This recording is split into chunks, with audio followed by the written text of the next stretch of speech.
Aye, we give you the facts. It's not what you think. Popeye Newsling, Young King, 1 yard, bless. Good morning, Popeye. Grandma watch Popeyes every morning and every What night. am I think? What am I think?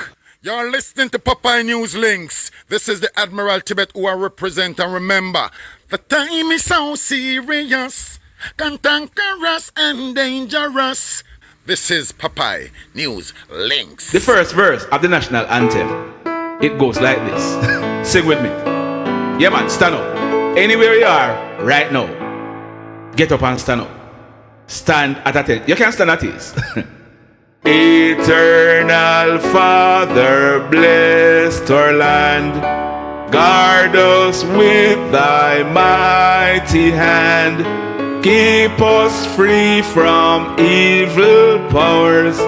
Be our light through countless hours.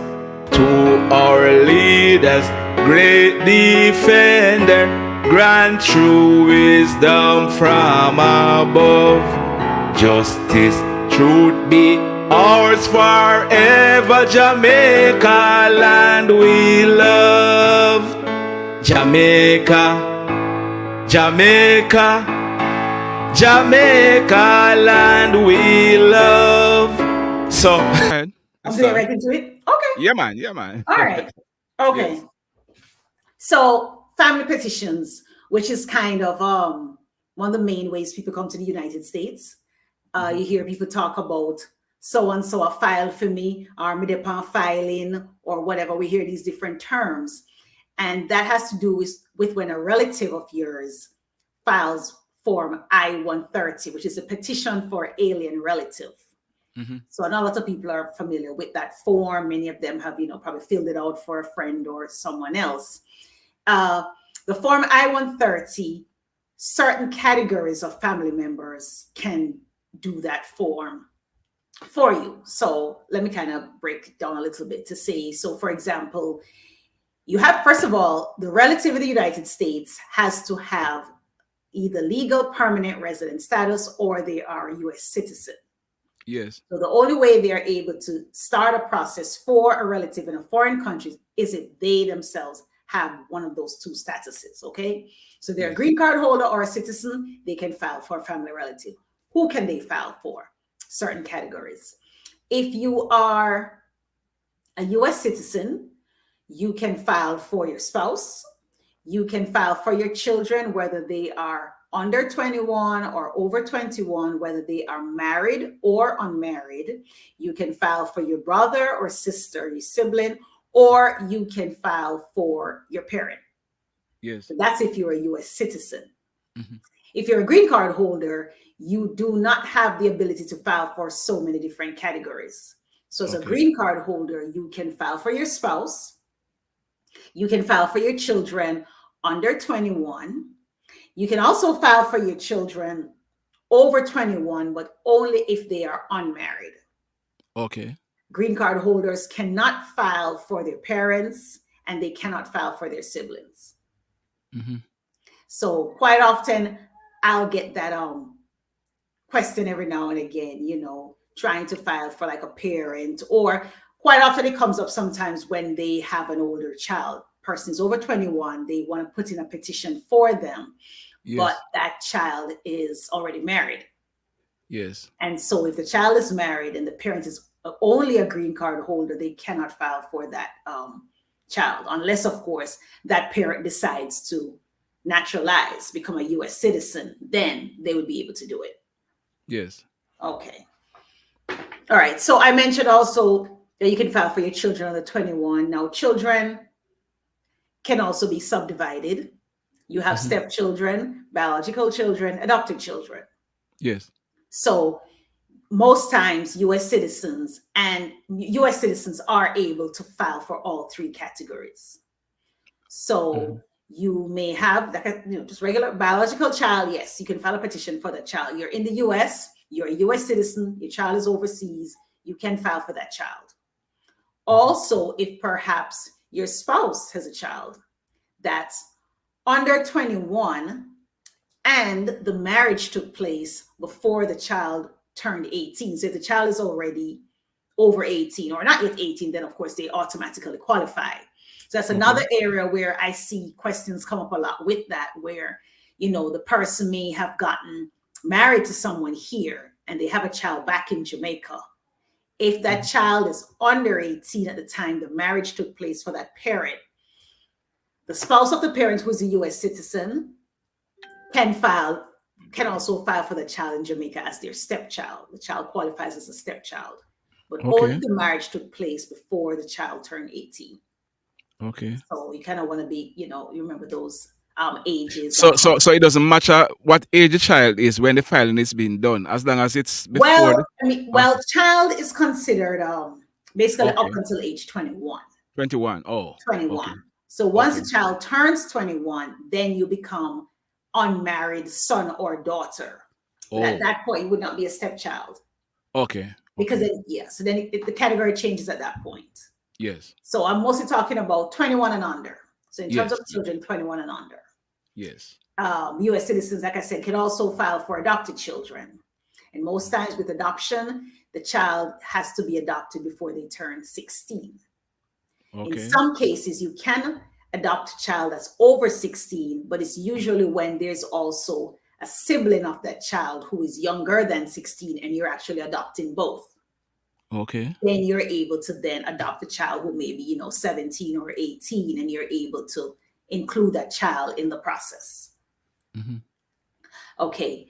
Another thing to mention that I mentioned earlier, like if a green card holder, if a green card holder is filing for a son or daughter that's over 21 and that person was unmarried, and then that person gets married while the process is going on, it actually kills the petition. Okay. Yeah, it actually kills the petition. So a lot of people kind of end up finding out the hard way. Yes. The petition has actually died because a category does not exist for a married adult child, if you want to say, of a green card holder. Okay. Yeah. All right. Another thing with I-130s. Okay. So with each category, there's either, so when you file an I-130, you can have, there are visa numbers that are assigned. Yes. Not necessarily like visa numbers, kind of like the visitor's visa you get in your passport, but there are numbers assigned for each applicant. And so each year, a certain number is a certain number, but most times there are more applicants than numbers that are available. That's for only certain categories. Okay. Spouses, children, and parents of US citizens are called immediate relatives. Okay. So if you're the spouse of a US citizen, if you're a child under 21 of a US citizen, or you are the parent of a US citizen, you are considered an immediate relative. Immediate relatives do not have a numerical limit on the visas, which means there's technically no wait time. No, there is time for the case to process, but there's always a visa number available for that particular applicant when the petition is filed. Okay. Right. But for other categories, for example, spouses of green card holders or brothers and sisters of US citizens, those categories have numerical limits. So say, for example, the annual limit is 200,000. Yes. You give out 200,000 numbers every year. I'm just pulling a figure right now. But they have 300,000 applicants. That means 100,000 people have to wait. Oh. And so that's why you see people waiting years and years for the paperwork to come through. So you hear them say, oh, so-and-so filed from me from a long time, from 2014, and I'll know hasn't come through yet, and they can't seem to understand what's happening. It's because the category that they are in has a numerical limit. And as such, there's a backlog. Yes. So some people are waiting years and years for their petition to be, for a visa number to be assigned to their petition. Reassigned, yes. Right. So so we have what is called, there's something called the Visa Bulletin. It's on the travel.state.gov website. It's from the Department of State. That document each month. A new version of it comes out, and it lets us know who they're processing or who are the people who are now about to get visa numbers to continue their case. Okay. Based on that, I can always pull that up real quickly. Somebody asked when I can say to them, oh yes, your brother sister of a US citizen, they're currently processing cases from 2008. So if your brother or sister filed for you in 2012, technically you have probably 4 more years before your case gets to the point where a visa number would be assigned. Oh. So, and that's actually the longest waiting category, the brother and sister of US citizens. That one, I believe it's really at 2008. It's not 2008, it's somewhere around 2009. Okay. And some people, of course, get quite discouraged when it's just like, why would I even bother when I know it's a 15-year wait? Yes. Quite often I say to them, it's like joining the line. You go to the supermarket and the line long. I mean, you join it at some point, you're going to get to the front, Yes, and I say to them, the petition is filed. You don't have to do anything. Just continue living your life. Yes. At some point down the road, you will Yes, get a call. You will get a paper that says it has been approved and they're ready to move forward on it. Yes. So in terms of processing time for the Form I-130, even for the categories, the immediate categories, so the spouse of U.S. citizen, the children under 21, and the parents, even when we file now, I find that the wait time is almost a year. Back in the day, it would be about 6 months, and we would get an approval or perhaps a denial on an I-130. But I find they're taking a lot longer these days. I don't know if it is that there's just so many more applicants or USCIS is just processing slower. I don't know.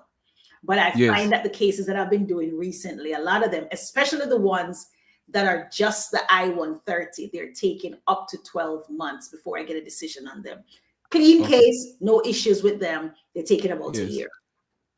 So people, I kind of try to manage people's expectations now. And it's kind of like, that's what, if you file it now, it's probably going to be 10, 11, 12 months before we hear back on the decision for that I-130. Okay. What is that? Well, I kind of like jumped ahead of myself a little bit. So the I-130, what it does, it establishes relationship. So I may have said it, but not directly so.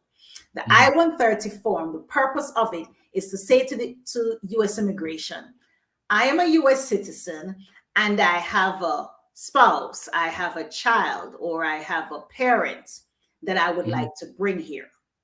Yes. So when you're filing that I-130, you have to then show U.S. immigration, how are you related to this person? Yes. And is this relationship legit? And of course, we've heard all the different stories. I mean, for parents, that's normally pretty straightforward. If you're filing for your parent or you as a parent are filing for your child, then of course you show a birth certificate and you show that your name is on it.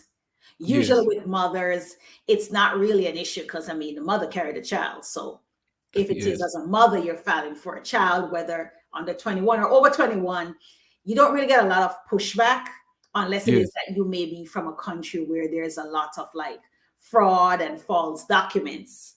Then you get pushback. So sometimes there are some countries that I work with, that's an issue.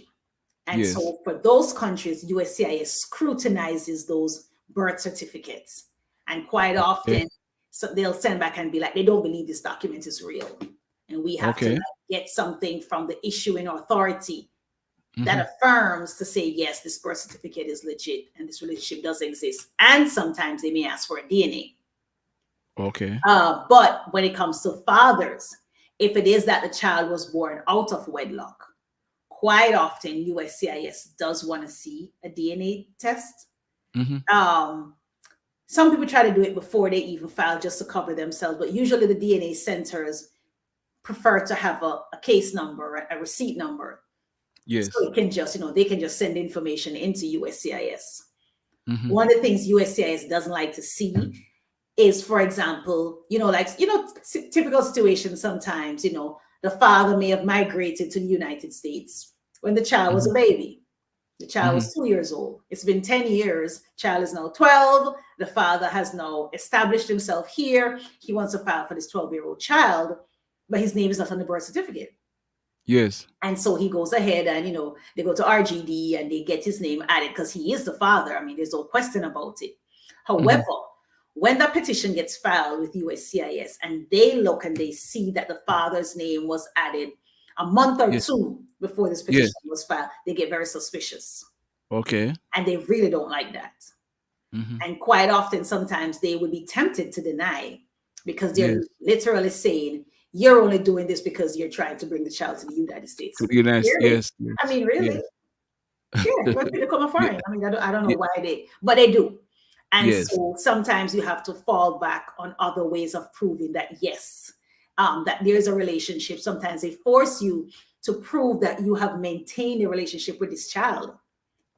You know, they want to see that you are doing things to help the child and not just coming now to say you're going to file for the child. So that's something that we see from time to time.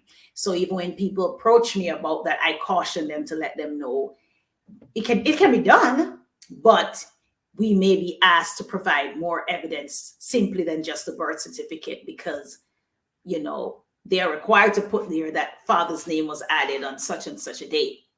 Yes. And the original birth certificate did not have a father's name on it. The other, of course, the most popular category of I-130s is husbands and wives. That's, of course, like I said, you know, it's a U.S. citizen husband or a green card holder, husband or wife, filing for their spouse. That one, of course, has the most interest because then you are proving that this relationship is real and that you're not doing it just for immigration purposes. And so they call that, you know, they want to see the bona fides of the relationship. They want to see that this thing is legit. How do they determine? A myriad of ways. And sometimes I get pushback from some clients and they don't want to give me certain types of information. And I say to them sometimes, you have to look at it this way. It's almost like a game.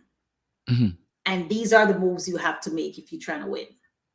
Yes. To be honest, and no offense, I find a lot that I get that type of pushback when the spouse is a US born spouse.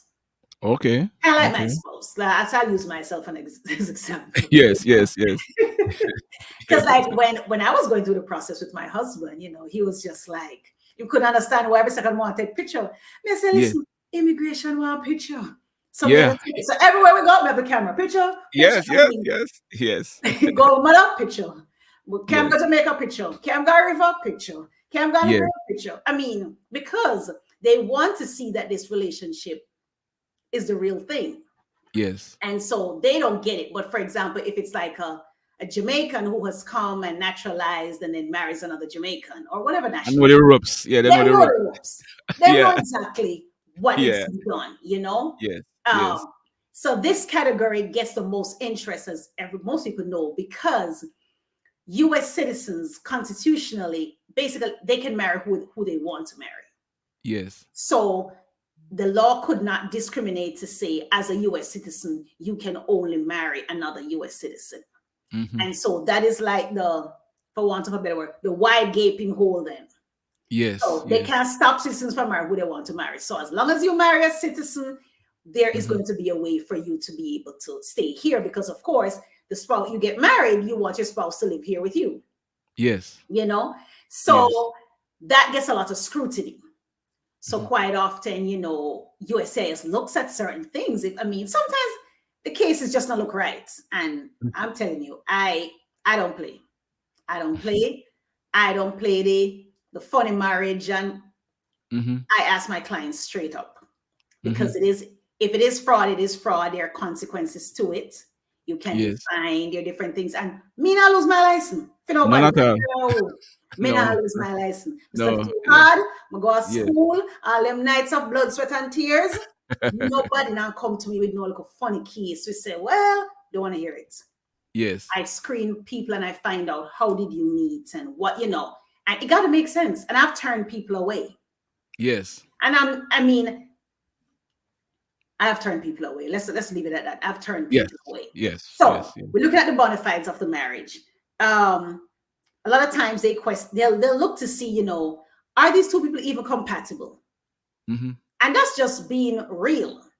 It goes beyond an immigration thing because they're thinking to themselves, in real life, would this, when I say real life outside of immigration, would this man and this woman really get together? You know? Because sometimes you'll find a woman with a PhD from, and this is I'm not discriminating against anyone. I'm just giving you a raw example. Yeah, man, the reality, yeah. Let's go use Jamaica. So I'm gonna say the person have a PhD and them them come from London. Yes. And she married, and somehow she married a boy from Baltimore. And him don't finish high school, and him don't have a job. Yes. And immigration look on like, how that makes sense? Yeah. Like, that makes sense? I mean, it could. Yes. But like after it really don't make sense. You understand me? So those kind of things would flag a case. The officer would look at the dynamics on that and be like, let's look a little bit deeper. And they might look deeper and there's nothing to see. Yes. You understand me? But those type of things do happen. Or if they're like different races. So if it's an African-American man, if it's a black man, Jamaican man, or he come from Belize or whichever the Caribbean island or wherever, and he is 30 years old and his wife is a 60-year-old white Caucasian woman, they must say, wait, first of all, she could have been mother. Second of all, what I'm seeing each other kind of thing. I mean, and that's just the reality of it. Yes. And, and sometimes when people are bluffing, they come to me trying to get smart, like, if me a thing, say whatever. But what about, listen, man, I've been doing this for years. Nobody come with it. Like, I can see the foolishness a mile away in that regard. You understand me? So the bottom line is your relationship, when you come before U.S. immigration, it has to pass all the tests. It has to pass all the sniff tests. Yes. So if they want to, so sometimes what they do, they'll tie you out. So you'll go before them in an interview and they're not sure. It look all right, but I'm still kind of not sure them tie you out. Yes. And they tie you out for about 3-4 years to see if the relationship will just last. And then just wait for you to break up. Yes. And they do that quite often. Oh, quite often. okay. And then the ones who are real, they tough it out. They tough it out, and some of them, they'll come, for example, they come to me and stuff, and we'll try to add more evidence, and sometimes we try to get a new interview and stuff like that. And the officers, they'll look at it, it'll be like 4 or 5 years that immigration has had them have them waiting. So they look at different things. They look to see if you have children together, because they'll tell you point blank sometimes, in a marriage, a couple is supposed to have children and this. I mean, they shouldn't say that. They really should. That's none of their business. But they do take the liberty of saying those type of things, They're looking at why you guys living in 2 different states. I see that a lot. And one saying, oh, well, my job is in New York and the man live in Maryland. When do you go home to him? If this is really your husband, when do you spend time together? And they give 100 reasons. I live in job me do and da. Immigration cares zero. They want to see the train tickets that you're taking train from New York to Baltimore to see the person. Or they want to see toll, a receipt, or they want to see you buy gas in New Jersey on your way up. They want to see that this thing is real. Yes. They look, for example, if another thing they don't like, for example, if you're in a previous relationship, then you got married, you got your papers, then you break up with that person, and now you're married the person you were with before. Like, they look at all those kind of stuff. Oh, okay. So I mean, and I'm not, this is not throwing a blanket on stuff, Life happens, situations happen. So this is not to throw no stone at anybody situation. I'm just letting you know what it's like out there in the immigration world. Yes. And sometimes you're able to get through. I'm not arguing with you, but sometimes puss and dog have the same look. You understand me? Yep. And then somebody will come and say, but so-and-so did do it. And I said, that's okay. And it may have worked for them, but it may not work for you. And when it doesn't work for you, that's when it gets tricky. So they will look at, when the I-130 gets denied. When immigration looks at this I-130 and they're just like, this marriage, something is wrong with it. Sometimes they look at who prepared the forms. Oh. Some people don't realize that. So there'll be this one person who preparing everybody form. Them down in Florida, and they're making money doing everybody's forms, but the marriages are not real. They don't realize that immigration is actually making notes of that kind of stuff. Okay. So sometimes people come to me with denial letters, and the denial letter will actually say, we noticed that your form was prepared by Popeye, and Popeye is already being investigated for some other fraudulent form preparation. So even if you're marriage legit, just the fact that a Popeye be a form, Yes. and put your case under scrutiny. Yes. So there's so many little things to it. They look, for example, sometimes if you get married while you're in immigration proceedings. So for whatever reason you're here, sometimes some people here, they must somebody get in a fight and immigration find out or whatever, you get put in proceeding, suddenly boom, you're married. They want to find out, they're trying to figure out, okay, why are you suddenly married? Did you just marry just because you suddenly you don't want to get deported? Yes. And it could very well be saying the person friend long time, but you're not really ready to marry the person yet. But things and times and circumstances have changed and life has changed, and that's what it is quite often. Life changes. So not everybody is trying to defraud the government.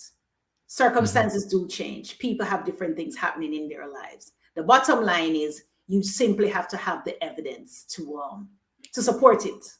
Yes. And there's sometimes when you do get denied the I-130, sometimes you get what is called a bar for the law is 204C. It's under section 204C in the INE. And that basically, it prevents you from ever having another petition filed on your behalf. Oh, really? Yeah. So in immigration world, some lawyers, they call it the kiss of death. Yes. It's kind of like if your letter comes and they have quoted that under 204C you're barred, and sometimes they're wrong. So quite often, if you get a 204C bar, sometimes your case is good, but some unfortunate circumstances get you in that position. Yes. Then you have to fight it tooth or nail. But if really and truly, you got exposed some way or the other, sometimes people get in the interview and they separate you. And when they question one and question the other one, the answers don't match. Or they separate you and they question one, and then one start to confess. Because the officers, they know what to do to get people to really give them the answers you're looking for. Sometimes they start, just not threatening, but they'll say so, especially, and again, just I see this a lot even with the US born citizens. Yes. And so the officers pick up that something is not right. They just start telling them, hey, this is a federal crime. You could go to jail. Listen, they start singing. Yes. I don't mean to laugh, but yeah, I understand. Yeah. At that point, I'm done. They start telling everything, And then the poor immigrant coming at that point, I didn't even realize, say, the citizens sing out, sing like a canary. Yeah, I've heard about that. Yeah, and then their life, and then unfortunately, their life is then almost, in most cases, called forever ruined. Yes. I remember that when I just finished law school, my mentor told me at the time Obama was president. It was in his first term. And she said to me, if that happens to your client, if your client gets a 204C bar, she was just like, even if you marry Obama's daughter, him can't get through. And I remember thinking, even if, but that was just like a young student, just, Yes. But it doesn't matter who you remarry subsequent to that. If you've been slapped with fraud, if they have it, because, they do their checks, I had a case once some years ago where the immigration officer came to church because the person actually, the client was actually a friend of mine. We went to the same church. Yes. So we went to the interview and the interview was fine. Nothing wrong with the case. It was a nice, clean case. Coming to some of them funny business. Fine case. They had children together. Everything. Young, nice young couple, whatever. And that was like, I don't know, maybe like the Monday, Tuesday. The Sunday we got church. Come to church? Immigration officer there at church on the back. And she was sitting like 3-4 benches in front. And somehow she said she turned around and she said, man, she texts me. And she was like, Esther, oh my God. I'm a Yeah. little yesterday, man. I said, oh, Jesus. Yeah. Yeah. So after church, go over to Mhm. him. Hi, how are you? Good to see you. Yes. Shake him Yes. hand. Give him no say, Yes. but I'm not fair. Yeah, Yeah. they Yeah. don't check out the church. Like, but they'll do those things that, maybe not as often as they used to back in the day, but they still do home visits. They Okay. still do job visits. They still pop up on people. Not as Yes. much as they used to, because now they're getting better at assessing the evidence that comes in. And like Okay. I said, I mean, at the end of the day, they're doing their best to crack down on fraud. Because like I said, US citizens have that freedom to marry whoever. So it's a very enticing category in immigration, if I want to put it that way.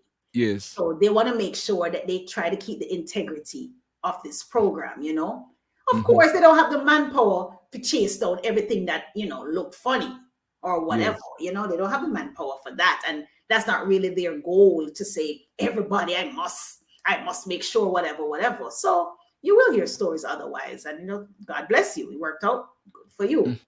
Yes. Type of thing. But the bottom line is you want to make sure that your relationship is legitimate. And people, you come here on a visitor's visa, you meet somebody, or you had a boyfriend here before, you came up for 2 weeks and they decided they didn't want to go back and that type of stuff. And that happens. It's not, that happens. Life, people change your mind. You come, you see the person just like, I don't want to go back or whatever it is. Those kind of things do happen.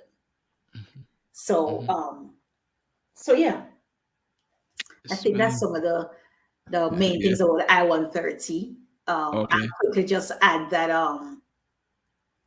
the I-130 is not the end of the process. That's just establishing a relationship. So then you would either, if you're here in the United States, you would then perhaps file for an adjustment of status, or if the spouse or whoever the family member is outside of the country, then they would have to consular process. Okay. And consular process when they go to the embassy in Kingston. So after the I-130 is approved, how long after that the process takes? After it's approved? Yes. Well, are you talking about consular processing? Yes. If you're talking about consular processing, so soon after it is approved, the petition is sent over to the National Visa Center.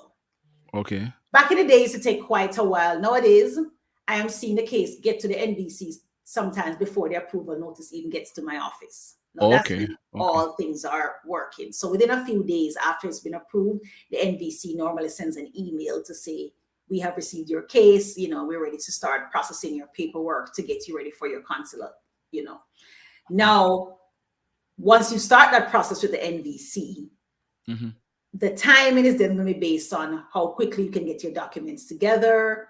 When they review your documents, is it what they want? Do they want more? That type of stuff. Once they have all the documents they need and all the application forms are in and the fees are paid, then they do what they now call documentarily qualified.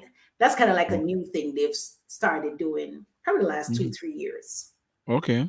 And so you get an email now that says you've been documentarily qualified and your case has been placed in the queue for an interview. Okay. So once you get that documentarily qualified email, then your file has now been, is prepped and ready and it's going to be transferred over to your local embassy or consulate. For this audience, that's going to be Kingston. Okay. At that point, it becomes a waiting game again, because then now you're waiting for an interview date. Yes. How long the interview date? Your guess is as good as mine. But if the person is in the States, they just apply for the change of status and they apply for an adjustment of status if they were admitted to the United States. No. Oh, okay. Back in the day, if there were 10 Jamaicans that I would meet, 9.5 of them, and I'm being funny, 9.5 of those Jamaicans would have come here on a visa. Yes. However, with this new trend, where everybody are come the next way, yes, over there, that option is now changing for them, because when you come that way, you can't adjust status because you were not admitted. Okay. So you swim through and jump over. Yes. You're not able to adjust status anymore. Oh, okay. At that point, if you do get married to a U.S. citizen, you're going to have to file a 601A waiver. Oh. 601A waivers are taking up to 4 years right now. So I would caution a lot of people considering that type of entrance. It is going to slow you down big time. Okay. And if it is that, you do have a spouse here or somebody here who is going to, well, let's say spouse, because the other categories have quite a wait time. So let's put it that way. If you have somebody up here, you have a man, you have a woman, whatever it is, I don't know, plans or whatever, it's better for you to wait in Jamaica. It's better for the person to come to Jamaica and get married to you, and they do the consular processing, then you try to jump ahead of the process and come that way, because you will have to file a waiver because you were not admitted. You can't file that I-485. Back in the day, every Jamaican could file an I-485, the green card application form, because they came here on a visa. They were admitted. Okay. But now scores and scores of Jamaicans, they don't have that. They don't have a visa. And that waiver, there's no guarantee that it will be approved or it will be waived. Quite often it is, if you have the reason. And of course, another thing with the waivers, and I'll probably have to do a whole show on that waiver thing. Yes. But because you have to show them what type of hardship your family member is going to experience if you have to go back to the US. But like I'm saying, we make that argument, but right now it's taking 4 years for that decision to be made. Okay. And no work permit is issued during that time or anything like that? No work permit is issued during that time. Okay. So that's the thing for those waiver people, there's no work permit during that time. So you find a lot of frustrated people because it's just like, so I caution people about being here, having not been admitted. Yes. Because it makes your process a lot more difficult. Yeah. It makes your process a lot more difficult. But I'll definitely dive into the waiver process. The waiver. I-601 and the I-601A. I'll definitely dive into that another time, because that would take some time. And even with the green card itself, the green card application, the adjustment of status, I think that itself needs its own time. So perhaps next time what I'll do, since we talked a lot about the I-130 tonight, then I'll spend some time just kind of splitting both. We kind of touched on the consular processing somewhat. I'll just kind of round it out, and then we'll talk some more about the green card process, what it is when we file the I-485. What are they looking for, and what are the things that can prevent you from getting that I-485 approved? Because note, the I-130 can be approved. It doesn't mean the I-485 will. There's still two separate processes. You can have an approved I-130 and can never get an I-485 approved, which is quite frustrating too, It's like you go halfway and you can't go any further. So there are things that would prevent that can prevent you from getting approval on the I-485. Okay. Yeah. You have said a lot. I'm seeing some questions. My viewers and subscribers, I'm from the old school, We talk and then we ask questions. You keep asking questions throughout. That not really work at all. And some of the questions won't be asked because you have been asking since the program started. So I'm going to ask you to type over your questions. And you should see by now how we do the thing. We wait and then we ask questions. Anyway, I'm looking at a question here. It says, can you please ask her the question? If you were already being filed or by your siblings, but your son is a citizen and is now of age to file, how do they treat that? That's okay. Her son can file for her now, and she's probably going to get through way sooner than the sibling. You are able to have more than one petition filed for you at the same time. So that's okay. Okay. So you got that, ma'am? Or sir, the son can go ahead and file. And file for you. Yeah. Yep. Oh, okay. Yeah, same person. Yep. Yeah, same answer. This question, is it easier to transition from a J1 visa to EB1, or EB2 or EB3 visa compared to moving from a J1 to a H1B visa? Easier in what way? I mean, most times, is it that you have is the company willing to, I guess, work both for you? I mean, there are a lot of things. That's kind of Yes. It's hard for me to just say, yeah, that one is easier because whatever. Quite often I see companies go the H-1B route first. Mm-hmm. They normally do the H-1B first, honestly. Yes. Okay. The person is saying, my petition for K1 visa was sent to Kingston from August 29th, but I have not heard from the embassy. Okay. It could be a number of reasons. Sent as in, have you done an interview yet? If you haven't done an interview yet, well, it's not too long of a wait because it's under 8 weeks. Mm-hmm. However, sometimes what I find a lot happening with those fiancé visas, even after the interview, they may have what they call administrative processing, which can take some time. So I'm not sure what stage a person is at. Have they had the interview or not? If they haven't had the interview yet, then it's still a reasonable time that they'll still be waiting. Okay. Yes, sisters can file for sisters. So yes, if your sister's a U.S. citizen, she can file for you. Just like I said, the wait will be, some years. Yes. When you file, do reinstate? How long does it take? When you There are a lot of factors. I'm guessing they're saying they're trying to reinstate a petition. I mean, what was the basis? It's hard to say. It's hard to say. I mean, reinstate meaning filing. What does that mean? She should email me. Okay. Yeah. Yeah. Okay. Because I have to find out the basis of the reinstatement because it seemed like she's done it already. So. Yes. This person is saying, I did an interview and 2 medical 2 months ago, but still have not heard from the embassy. Well, it depends on what transpired in the interview. Quite often in the interview, they kind of give you an indication of what direction they're leaning in. Mm-hmm. If they kept your passport, more than likely they're leaning towards approving that visa. They may be waiting on a background check or something. If they gave you back your passport, then there may be some other things going on.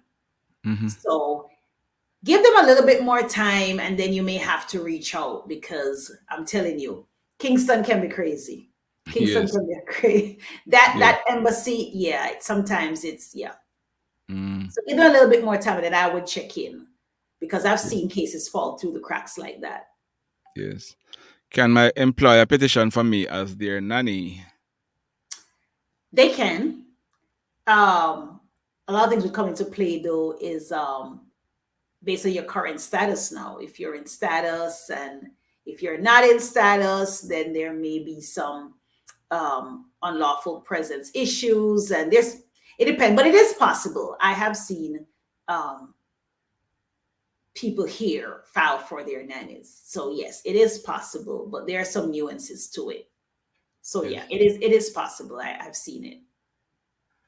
And for those who want the email address, there it is, esther@lagriff.com. So you have certain questions you want to ask, you can always send Esther an email.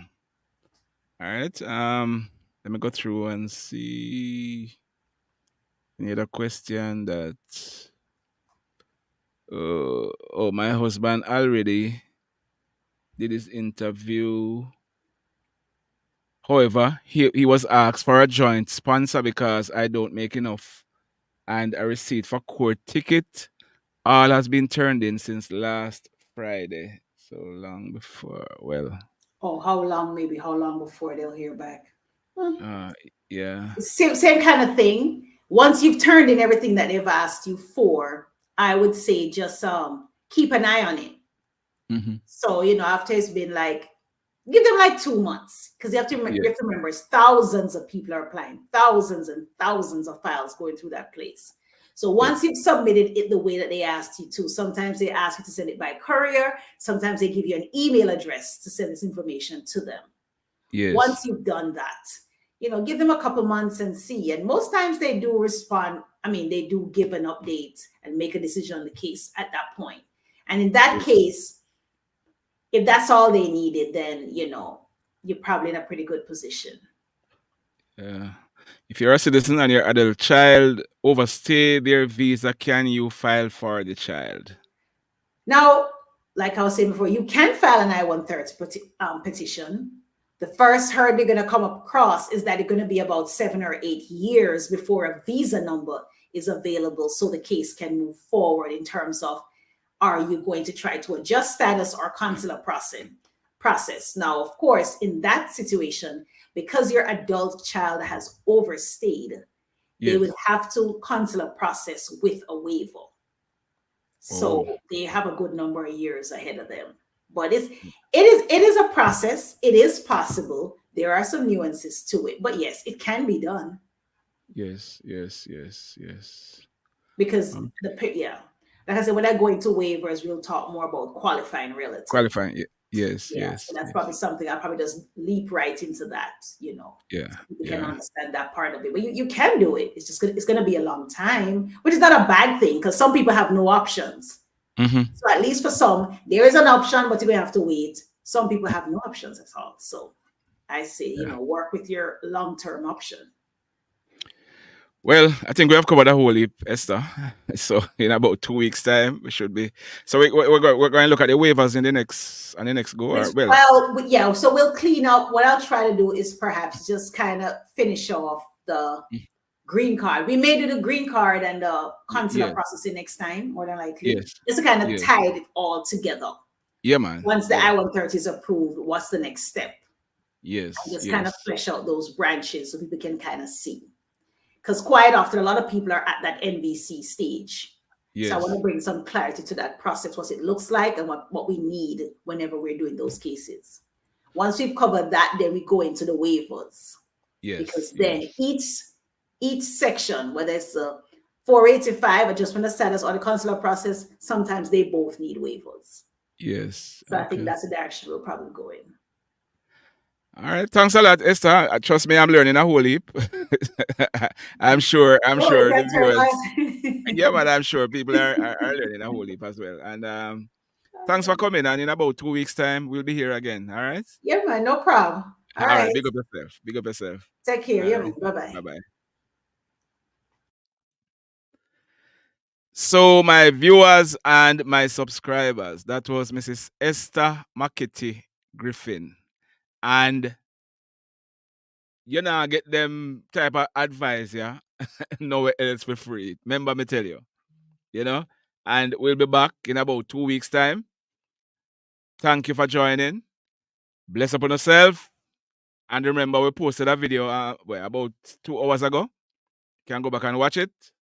Keep on supporting the channel. Keep on telling a friend to tell a friend. And if you don't do it yet, hit on the love button. Good night and enough respect.